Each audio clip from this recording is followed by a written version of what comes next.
Hi everybody, and welcome back to Lost Genre Reddit Stories.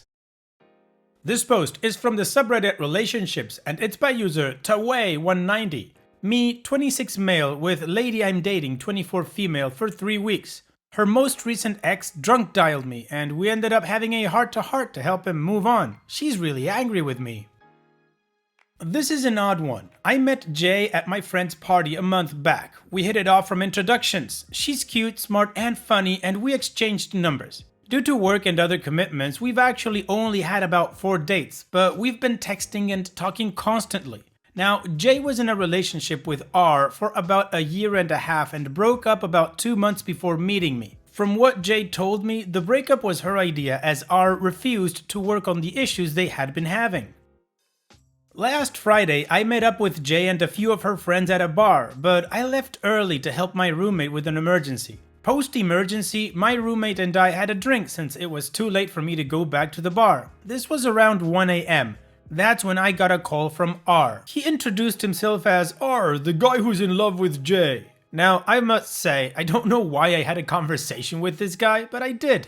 I'm a mellow drunk, and that night I was feeling extra mellow. Our conversation went on for an hour. He started off with some random threats, then some begging, then some weird non sequiturs about his life. I couldn't get a word in edgewise, so I just let him talk himself out. After he was done, I gave him a long spiel about unrequited love and how harmful it is, the benefits of moving on, and related some tales of my own experiences with breakups. By the end of the conversation, I told him he should go no contact with her and work on himself. It ended on a positive note. The next morning, I got a text from him thanking me for helping him out and wishing me the best of luck with Jay. Turns out, he sent the same text to Jay and I got a call from her basically going, "What the F?" My explanation of the situation didn't seem to please her because she has been extremely curt with me since then. I did apologize for getting involved in her and her ex's business, but I don't feel all that bad about it. I don't think I overstepped my boundaries, considering that he was the one who called me. Maybe talking an ex into moving on is a weird thing for a potential boyfriend to do, but I also don't see the big deal with it. I'll be meeting Jay later today for the first time since this drama happened, and I need to figure out what exactly to say to her because I'm quite confused right now. A little bit more about Jay and R. They dated for a year and a half. According to Jay, she had fallen out of love with him at least 2 months before breaking up. Every time she brought up the topic, he would promise to change but not do anything, and this went on until she had enough and broke up. R supposedly has drunk dialed her a couple of times looking to get back together and has also supposedly been in touch with her close friends as well. She has completely ignored him and has blocked him on all her social media. I really like Jay, the chemistry is really great and I can see this developing into something serious. Any help would be appreciated. Okay, OP, I get that you were trying to help this guy out because, well, you were mellowed out, but it also sounds like this guy is definitely not over Jay and is actively willing to still be in her life despite Jay wanting the opposite. So I can understand she would be pissed if the guy she's now starting to date is kind of becoming friends quote unquote with the ex that she doesn't want to see ever again. I mean, this guy introduced himself as R, the guy who's in love with Jay, started threatening you, then begging, and then talking about himself. And I have to say, the fact that you say that you talked him into moving on and he accepted it is like a 1 in a million shot, I think.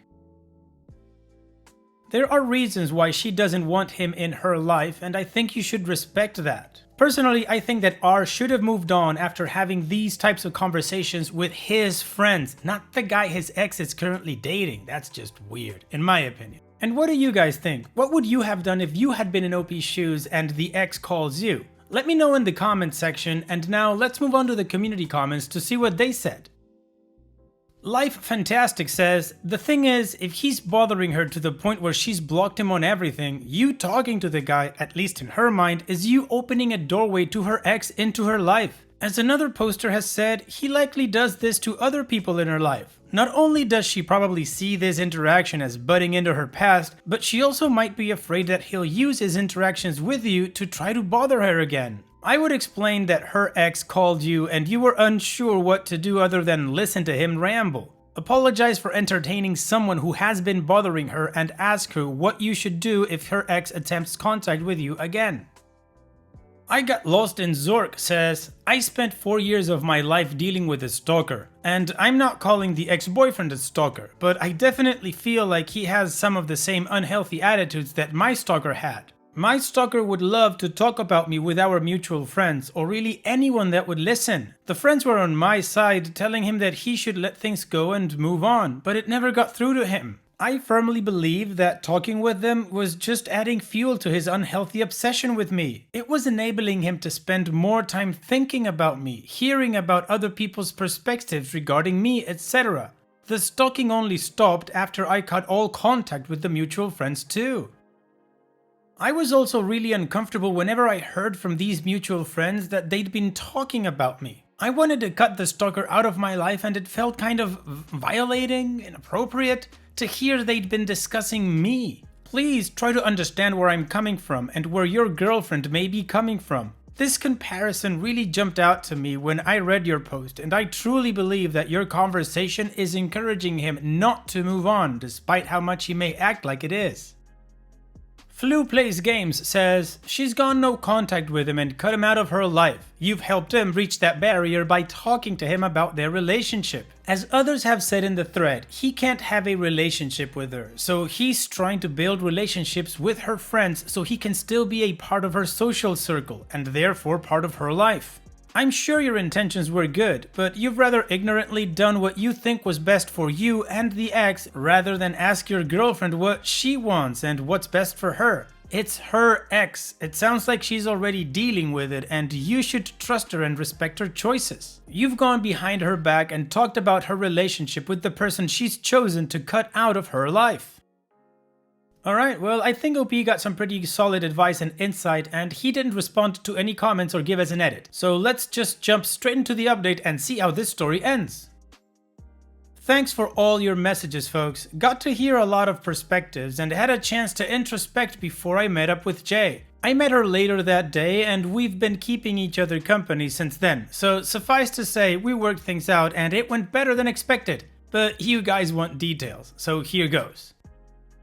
First, to clear up some misconceptions. 1. How did he get your number? My number is pretty public. I handle the volunteer program at my workplace, so my name and number is an easy Google away. I felt no need to get separate public and work numbers yet, but it seems like a stupid move not to. 2. Why would you entertain an ex who has violated no contact rules before? I plead ignorance. The details I put in the last paragraph of my previous post are things I found out after the fateful drunken conversation. When I got the call, all I knew was that there was an ex. They were together for a year and a half and broken up 2 months ago. All the comments about stalker exes made me feel like a piece of crap. I've been around the block a few times, and I also have 3 older sisters with a whole gamut of exes. I really should have known better than to indulge an ex like that. The only thing I can say in my defense is that I've had interactions with exes that were basically empty threats in both directions, and some screwed up part of me wanted to handle this one in a more mature manner. But the way I ended up handling it was actually quite a whole lot dumber. Just don't do it, folks. Now, here's Jay's perspective. Firstly, she doesn't consider R to be a stalker ex, but more of a having difficulty moving on ex. Her no contact rule is her regular modus operandi when it comes to breakups, as it helps her move on as well. R violated that twice in the 2 months after their breakup, which she found to be understandable. And as for contacting other friends, it turns out that it's more like a friend, a girl called L, who was the one that introduced J to R, and it's been indulging R ever since the breakup and hasn't really respected J's wishes for no contact. The J and L relationship deserves its own r/relationships post, and honestly, I understood very little of it. So yes, I got lucky that he's not a stalker ex, at least from her perspective, and no, it doesn't mean I'll be indulging an ex ever again. Jay's anger at me has multiple layers to it. Some of it was the transference of her annoyance at L, which she apologized for unconditionally. Some of it was due to the sheer what the F-ness of her ex talking to her current boo. And a lot of it was also due to the preceding events. You see, the night of the phone call, when I'd gone to meet her at the bar, was the first time she was introducing me to her closest friends, which was a big deal for her, as it is for most people, I believe. I was there for less than an hour before leaving to help my roommate. I did this without much explanation. So, from her perspective, she was taking the major step of introducing the new guy to her friends, and the guy F's off to meet up someone else and gets delayed enough to not meet her afterward, and the next thing she knows is that he's having a drunken heart-to-heart with her ex. I explained the personal nature of my roommate's problem and that it was not something I was comfortable with sharing without his permission, but I could have and should have explained a bit, which is something I apologized for. She also apologized for not explaining that that night was a big deal for her. We really worked on our communication because we really needed to. And of course we talked about that call. I apologized unreservedly for my role in that. She apologized for having a dumb ex who would call up like that. Not that she needed to, as I told her. She did admire my attempt at maturity, but she's not sure if it helped or hindered me. I said that it didn't matter what the result of that was. It was unequivocally a nonsensical move. Our conversation went way better than I anticipated. Part of me was sure she would dump me for being an idiot, and part of me wanted to dump her for lashing out at me for what I saw as no fault of my own. Fortunately, she was understanding of my perspective while I was understanding of hers. The conversation started at dinner and carried on at my place and was a way better heart-to-heart than the previous one I was a part of. As I mentioned before, we haven't left each other's sides since that night, and I'm deliriously happy. We connected way better than I had hoped for. This girl is something special, and even at this extremely early point in this topsy-turvy relationship, I'm looking very, very hopefully into the future. Plus, she seems to like me even with the boneheadedness I've already displayed. I can be a stubborn ass, but your varied perspectives help me immensely. Also, there's been no further contact from R to either of us. Now, I'd like to think I've been doing the right thing, but there are always varying degrees of right. Honestly, it helped me to hear some people shout at me a bit because I was essentially on the defensive throughout the whole thing. The advantage of crowdsourcing advice is that you get to hear things your head isn't providing for you. Also, the worst case scenarios, including personal experiences of people with stalker exes, helped in putting things in a lot of perspectives. All that to say, thank you so much to everyone who commented. And communication for the win once again. I'm gonna count this as a happy update, OP. Awesome that you guys were able to talk it out, understand each other's perspectives, and grow closer together. Now, OP does have one more post in his profile that has nothing to do with this topic, but it does tell us that it's been 8 months since he's been dating Jay. So at least we know that this relationship has moved forward. Anyways, thank you so much for sharing, OP, and all the best to you and Jay in the future. Take care. And now, let's move on to the next post. This post is from the subreddit Malicious Compliance, and it's by user NY Gibbs. Tenant asking landlord, me, to be more professional. I'm a small-time landlord with just 4 tenants. Earlier this year, I had 2 sisters that didn't respond to my requests to add the gal's husband on the lease, though he was living with them. Not a big deal, but did I mention the pit bull they also brought home without permission? I do allow pets and had previously approved their other dog. I've asked nicely in person and by email in the months leading up to the malicious compliance. They also did not respond when I asked if they were happy there and wanted to renew their lease for the following year. I asked again. Then I emailed them notice that I would start showing the unit 2 days later.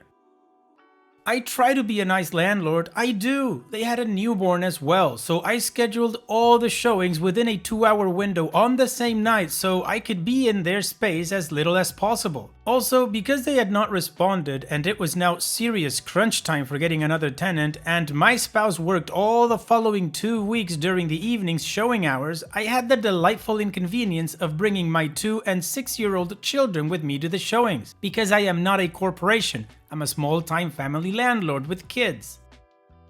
Try to imagine how difficult it is to conduct business meetings with 2 kids, right? Then imagine staggering showings every 15 minutes with prospective tenants who are also bringing their own kids. Just to further clutter your imagination, this is an 800 square foot 2-bedroom apartment with a cozy entryway. So I arrive with my 2 kids to find my tenants are still at home, along with the husband, the newborn, and the other sister's boyfriend. So that's 7 people in a small kitchen already. Then the first prospective tenants start arriving. Husbands, wives, kids, and some show up early, so there are 2 sets of them. That's 14 people in a small kitchen. And I'm a mom, I have magical powers. So I'm holding my toddler, my daughter is safely under the dining table coloring, and I'm chatting with the prospective tenants and directing traffic while my actual tenants prepare to depart. If you didn't know this already, it's common practice in the US to leave the premises during apartment showings. This was their first apartment, so I actually emailed them ahead of time to let them know what is generally expected at showings, e.g. a relatively tidy apartment and that they can leave for their own convenience. They do eventually leave after the boyfriend tells a prospective tenant that he, in fact, also lives there. And I carry on with the exhausting scheduling of showings and have my new tenants all picked out and the lease signed by the next day. Awesome, right? The next night, I get a voicemail from the husband, who is not my tenant. I saved it and just listened to it again because it still gives me the same delightful shiver of malicious compliance. In his voicemail, he told me how awful it was that my children touched his infant's things. They didn't, because I keep my children entertained with magical mommy toys. But prospective tenants also brought children, and how they had to sterilize everything to keep their infant from being sick, and how inconvenient it was to have showings with only 2 days' notice, and how very unprofessional I was to bring my children, and asked if I could just be more professional in the future. You can hear it, can't you? The deep shiver of malicious compliance vibrating through my offended being. The next morning, I started issuing professional lease violation notices. One for the extra residents of the unit, hubby and boyfriend, one for the extra dog, and a few additional ones for building concerns I noted during the showings. They ignored the violation notice, which I sent by certified mail and thoughtfully also by email. I decided to be even more professional 30 days later and issue a 5-day notice to vacate, and I called their mom, who is their emergency contact, as an eviction notice is an emergency. Did I mention that their lease was due to end just a few weeks later? But it would be unprofessional of me to let these violations slide until then. 3 days later, they'd magically sent me all the information I'd requested, removed the other dog, licensed the first dog, gotten the required pet insurance. They moved out on their lease termination date and skipped out on their last electric bill and left the unit in damaged condition. Despite my professional security deposit disposition statement and request for payment, they ignored those notices until I stated I would proceed to small claims court by X date for the total due beyond their security deposit. On X date, they replied stating they didn't think it was fair, that they should have to cover damages to the unit or pay any more money toward their utility bill. Yep, 2 months later, there we were in the lobby of the courthouse sitting across from each other on uncomfortable waiting room benches. They're laughing among themselves about how they're going to get their full security deposit back, and I'm quietly reviewing my presentation notes to the judge and my sizable stack of evidence, photographs, and videos. This was my first time in court, but I wasn't laughing, I was preparing. 1 hour later, we're back in the lobby and their mom is trying to write me a check for the full amount of the judgment. She doesn't have a pen. Her kids don't have a pen. I, however, have a pen. I cheerfully offer my pen, she writes the check and hands it to me. And wait, I hold my hand out again, got my pen back too. I was so proud of myself for not saying any of the sassy things in my head at that moment. You know why? Because I was being professional, as I'd been from the moment he'd left that voicemail.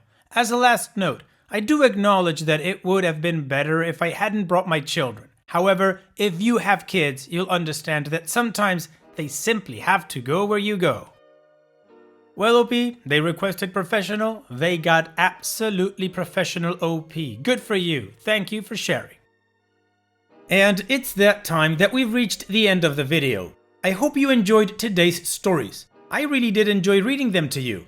So if you did, then don't be shy and go ahead and give the video a like. And don't forget to subscribe or even share this video with people that you might think will enjoy my storytelling.